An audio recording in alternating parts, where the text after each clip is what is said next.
Mga babae sa buhay ni Alden Richards na nakarelasyon at na-link sa kanya. Bianca Yao. Taong 2020 nang maintriga ang gamer na si Bianca Yao kay Alden Richards. Hindi lang ito naging usap-usapan sa showbiz world kundi nakaabot na rin sa esports community. Pero mabilis na nilinaw ni Bianca na walang namagitan sa kanilang dalawa. Wala siyang planong sirain ang career ni Alden noon at naging katuwaan lang din ang post niya about Alcake. Katulad ng iba, fan lang din si Bianca ni Alden at likha raw talagang mabait ang aktor.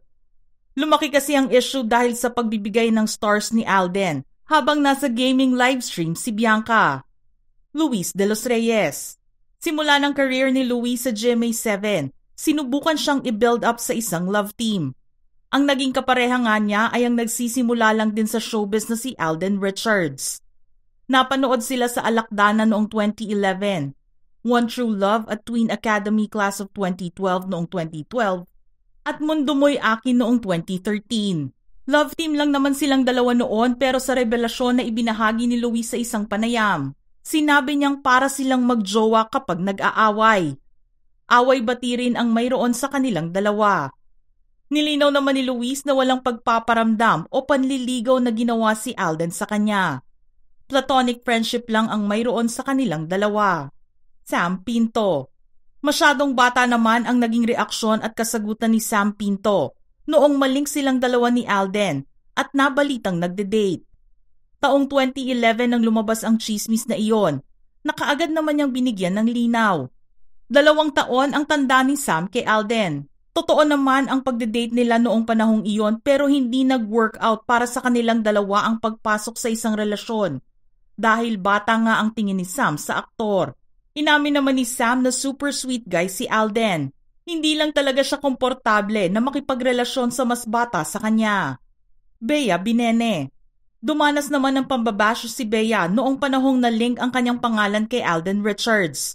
Sobrang malapit kasi silang dalawa sa isa't isa dahil nakabuo na sila ng friendship mula noong magkatrabaho sila sa isang proyekto. Nabigyan na kaagad ng mali siya ng ilang mga fans ang ipinapakita nila sa publiko. Dumagdag pa rito ang pagtanggap ni Bea ng isang big bouquet of flowers na sinasabing galing kay Alden.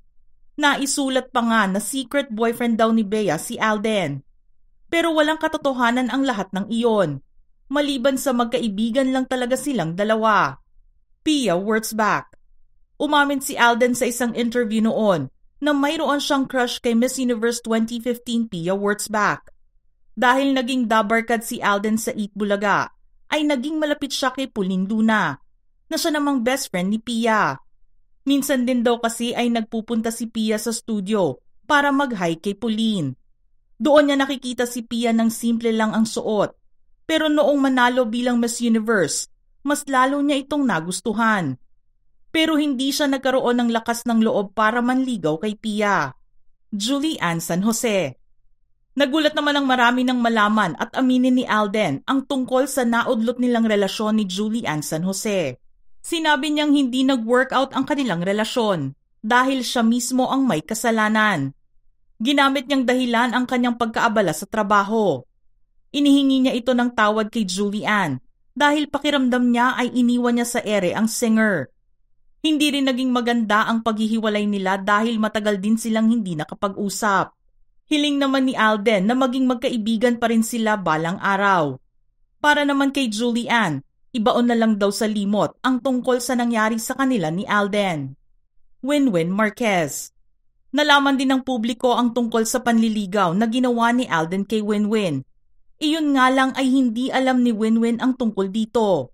Sinabi niya sa isang interview na hindi talaga niya alam at wala siyang ideya na nanliligaw na pala si Alden noon. Sinabi ng beauty queen actress na mabait at malambing si Alden at pakiramdam niya ay ganoon makitungo ang aktor sa lahat ng tao. Wala rin daw siyang natanggap na flowers o gifts at kahit pagbisita sa bahay ay hindi ginawa ni Alden noon. Andrea Torres. Always a friend but never a boyfriend. Ganyan ang paglalarawan ni Andrea kay Alden.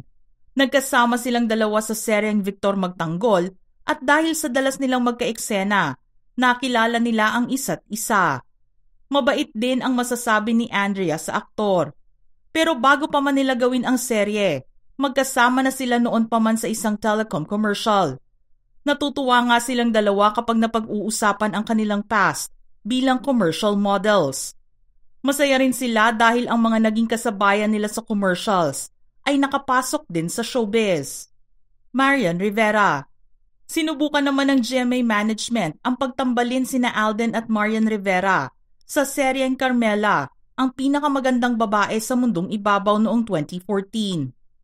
Naging magandang pribilehiyo nga para kay Alden ang makatrabaho si Marian dahil primetime queen na ng GMA serye noon ang aktres. Nakatulong din ang pagpapartner nila sa kanyang identity dahil mas napansin siya ng maraming tao. Malaki ang pasasalamat niya kay Marian dahil siya ang tumulong para maging komportable ang lahat habang ginagawa ang serye. Patricia tumulak. Lumabas ang balita noon tungkol sa pag-iyak ni Patricia kay Alden. Totoo na iniyakan ni Patricia si Alden, pero dahil ito sa mga bashers. Nauna nang pinabulaanan ni Patricia ang issue na naglilink sa kanilang dalawa ni Alden noong magkasama sila sa Eat Bulaga. Pero dahil kasagsagan ng Aldab Love Team noon, ang pagiging malapit nila sa isa't isa ay nabahira ng mali siya.